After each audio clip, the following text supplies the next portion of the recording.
राधे राधे दोस्तों, आज की वीडियो में हम बात करेंगे आषाढ़ माह में पड़ने वाली योगिनी एकादशी के बारे में। हिंदू धर्म में एकादशी तिथि को बेहद ही महत्वपूर्ण माना जाता है। वर्ष भर में कुल 24 एकादशी के व्रत पड़ते हैं और ये सभी व्रत भगवान विष्णु को समर्पित होते हैं।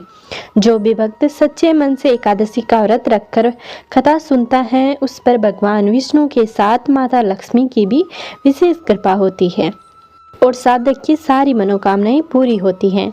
ऐसे ही योगिनी एकादशी का व्रत रखने से सभी पाप दोषों से मुक्ति मिल जाती है।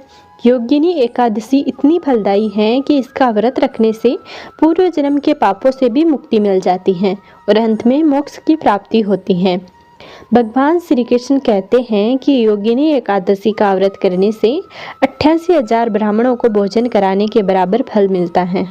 जो भी व्यक्ति सच्चे मन से योगिनी एकादशी का व्रत करके कथा सुनता है, भगवान विष्णु की कृपा से उन पर आया हुआ हर संकट टल जाता है। साथ ही अनजाने में या जानबूझकर किए गए सभी पापों से मुक्ति मिलती है। घर में सुख समृद्धि आती है। चलिए अब आपको बताते हैं साल 2024 में योगिनी एकादशी कब है। आषाढ़ मास कृष्ण पक्ष की एकादशी प्रारंभ होगी 1 जुलाई सोमवार सुबह 10:26 से और 2 जुलाई मंगलवार सुबह 8:42 पर एकादशी की तिथि समाप्त हो जाएगी। उदया तिथि होने के कारण योगिनी एकादशी का व्रत 2 जुलाई मंगलवार के दिन रखा जाएगा। 2 जुलाई मंगलवार के दिन सूर्योदय होगा सुबह 5:50 पर और सूर्यास्त होगा शाम 7:12 पर। द्वादशी तिथि प्रारंभ होगी 2 जुलाई मंगलवार सुबह 8:43 से और 3 जुलाई बुधवार सुबह 7:10 पर समाप्त हो जाएगी। एकादशी के व्रत का पारण किया जाएगा 3 जुलाई बुधवार सुबह 5:48 से 7:10 के बीच का जो समय है, आप उसमें व्रत का पारण कर सकते हैं। योगिनी एकादशी के व्रत के दिन अन्न का सेवन नहीं करना चाहिए। इस दिन व्रत रखने वाले व्यक्ति को चावल और तामसिक चीजों का भी सेवन भूलकर भी नहीं करना चाहिए। तो चलिए अब जानते हैं पूजा विधि के बारे में। एकादशी व्रत वाले दिन सुबह जल्दी स्नान करके साफ कपड़े पहने। हो सके तो इस दिन पीले रंग के वस्त्र धारण करें, क्योंकि भगवान विष्णु को पीला रंग बहुत ही प्रिय होता है। इसके बाद सबसे पहले पूजा स्थल को साफ करके इस स्थान पर एक चौकी स्थापित करें और इसे गंगा जल छिड़क कर साफ करें। इसके बाद चौकी पर एक पीले रंग का वस्त्र बिछाएं। चौकी के दाईं तरफ एक दीपक जलाएं। इसके बाद गंगा जल लेकर अपने दोनों हाथों को शुद्ध कर लो। अब चौकी पर अक्षत के कुछ दाने आसन के रूप में डालें और भगवान गणेश की मूर्ति की स्थापना करें। इसके बाद आसन देते हुए भगवान विष्णु की मूर्ति या तस्वीर आपके पास जो भी हो उसे स्थापित करें। अब स्नान की भावना से फूल की सहायता से जल लेकर भगवान गणेश और भगवान विष्णु पर छिड़के। इसके बाद भगवान गणेश को तिलक करें और वस्त्र के रूप में जनेऊ अर्पित कर फूल चढ़ाएं। अब भगवान विष्णु को तिलक करें और जो भी देवी देवता फोटो में हैं उन सभी को तिलक करें।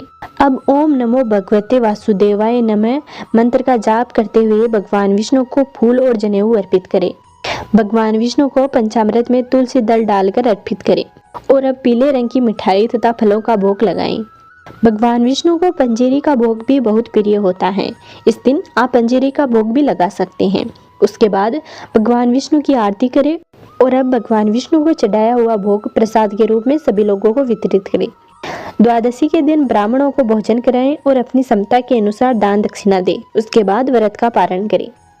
तो चलिए अब सुनते हैं योगिनी एकादशी की पावन कथा। महाभारत काल के समय एक बार धर्मराज युधिष्ठिर भगवान श्री कृष्ण से सभी एकादशी तिथियों का महात्म्य सुन रहे थे। उन्होंने भगवान श्री कृष्ण से आषाढ़ मास के कृष्ण पक्ष में पड़ने वाली एकादशी का महात्म्य सुनाने का आग्रह किया। इस पर भगवान विष्णु बोले, हे युधिष्ठिर, आषाढ़ कृष्ण पक्ष में पड़ने वाली एकादशी का नाम योगिनी एकादशी है। इस एकादशी के दिन जो जातक विधिवत उपवास रखते हैं, भगवान विष्णु की पूजा करते हैं, उनके समस्त पाप नष्ट हो जाते हैं। जातक को अपने जीवन में सभी तरह का सुख सौभाग्य मिलता है और अंत में मोक्ष की प्राप्ति होती है। भगवान श्री कृष्ण आगे बताते हुए कहते हैं, हे धर्मराज, मैं योगिनी एकादशी से जुड़ी हुई एक कथा सुनाता हूँ, इसे ध्यान से सुनो। स्वर्ग लोक में अलकापुरी नाम का एक नगर था, जिसमें राजा कुबेर राज्य करते थे। वह धर्म कर्म में बड़ी आस्था रखते थे और भगवान शिव की उपासना करते थे। किसी भी परिस्थिति में वो भगवान शिव की पूजा को नहीं टालते थे। हेम नाम का एक माली था जो राजा कुबेर की पूजा के लिए फूल लेकर आता था। वो हर दिन पूजा से पहले राजा कुबेर को फूल लाके दिया करता था। हेम माली की पत्नी का नाम विशालाक्षी था, जिसे वो बहुत प्रेम करता था। एक समय की बात है, जब हेम माली पूजा के लिए कुछ फूल चुनकर लौट रहा था, तब उसे अपनी पत्नी की याद आई। उसने सोचा कि अभी पूजा में बहुत समय है, तब तक क्यों न मैं घर जाकर अपनी पत्नी को देख आऊं। यह सोचकर वो राजा को फूल देने की बजाय अपने घर की ओर चल पड़ा। घर पहुंचकर जब हेम माली ने अपनी सुंदर पत्नी को देखा तो वो खुद पर काबू न कर पाया और उसके साथ भोग विलास करने लगा। उधर पूजा का समय निकला जा रहा था और राजा कुबेर फूल न मिलने के कारण बड़े चिंतित थे। जब पूजा का समय समाप्त हो गया और हेम माली पूजा के लिए फूल लेकर नहीं पहुंचा, तो राजा कुबेर ने क्रोधित होकर अपने सैनिकों को उसका पता लगाने का आदेश दिया। जब सैनिकों ने वापस आकर हेम माली के भोग विलास में लिप्त होने की बात राजा को बताई, तो यह सब सुनकर राजा बहुत क्रोधित हुए। उन्होंने सैनिकों को तुरंत ही हेम माली को पकड़ लाने का आदेश दिया। सैनिक हेम माली को उसके घर से पकड़कर राजा के सामने ले आए। वो कांपते हुए राजा कुबेर के सामने उपस्थित हुआ। राजा कुबेर ने हेम माली को देखते ही क्रोधित होकर कहा, तूने भोग विलास में लिप्त होकर भगवान शंकर का अनादर किया है। हे महापापी, जा, मैं तुझे श्राप देता हूँ, तू अपनी स्त्री के वियोग में तड़पेगा और मृत्युलोक में जाकर कोढ़ी होगा। राजा कुबेर के श्राप के कारण हेम माली पाताल लोक में पहुंच गया और कुष्ठ रोग से पीड़ित हो गया। स्वर्ग में रहने के कारण उसे दुख सहने का कोई अनुभव नहीं था, किंतु पृथ्वी पर रहकर उसे भूख, प्यास और कोढ़ जैसे भयानक रोग का सामना करना पड़ रहा था। उसे इन दुखों से मुक्ति होने का कोई रास्ता नहीं दिख रहा था। भटकते भटकते एक दिन हेम माली मार्कंडेय ऋषि के आश्रम में पहुंचा। ये आश्रम स्वर्ग लोक में ब्रह्मा जी के समान था, जिसकी शोभा देखते ही बनती थी। हेम माली आश्रम में जाकर महर्षि के चरणों में गिर पड़ा और उन्हें अपने श्रापग्रस्त होने का कारण बताया। इस पर ऋषि ने कहा, हे माली, तूने मुझसे सत्य बोला और तुम्हें अपनी भूल पर पछतावा है, इसलिए मैं तुम्हें इस श्राप से मुक्त होने का एक उपाय बताता हूँ। आषाढ़ मास के कृष्ण पक्ष में योगिनी एकादशी पड़ती है। यदि तुम इस दिन श्रद्धा पूर्वक व्रत करोगे और भगवान विष्णु की उपासना करोगे तो निश्चित तुम्हारे सभी पाप नष्ट हो जाएंगे।